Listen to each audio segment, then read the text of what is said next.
There are a couple of things that we can kind of talk about, though.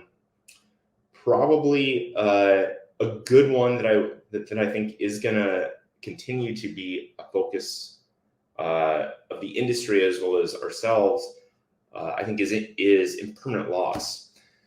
So the concept here that I'm most focused on is how the DeFi space and AMMs in particular have used their own tokens to overcome some of this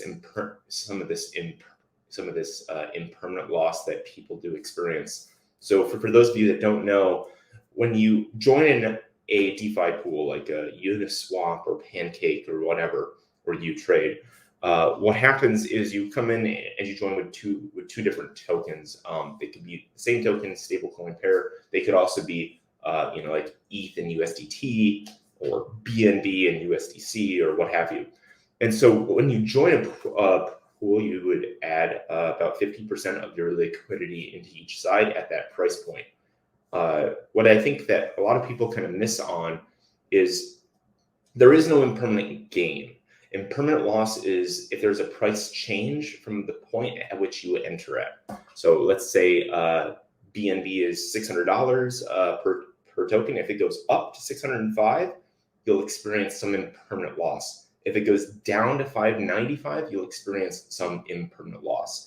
And the amount of impermanent loss that you experience is based on how far from your entry point that you get. So that can be a little challenging for some people to wrap their heads around. And there are two things that people typically do to compensate for that. So the first thing is they'll typically have a reward directly back to the pool. This is like the 0.3% that you see people charging on Uniswap, for example. They'll take a small transaction fee from a trade, they'll deposit it right into the pool, and that'll offset some of that impermanent loss. The second thing that people do is they'll add in a rewards token. And this is why we see these very high APRs. I think that the intentions of this when DeFi took off were good.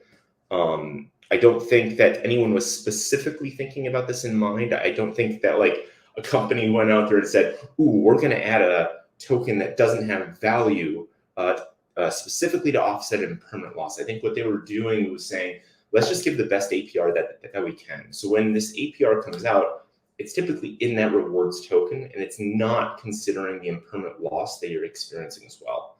So what that means is, let's say that you enter in at, one BNB is at $200, right? And you're like, ooh, BNB has gone up to $600. That's great. You'll see that the value of your pool has gone up. It's gone up by a lot. And on top of that, you've earned a huge APR.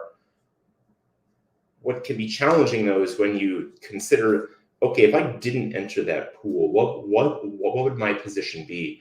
And typically, you would be in a better position if you haven't, if you don't consider those less value backed, or I should say, the rewards tokens that you would earn as well. And I think that's something that people miss, and I think that's something that's kind of thrown people off this year.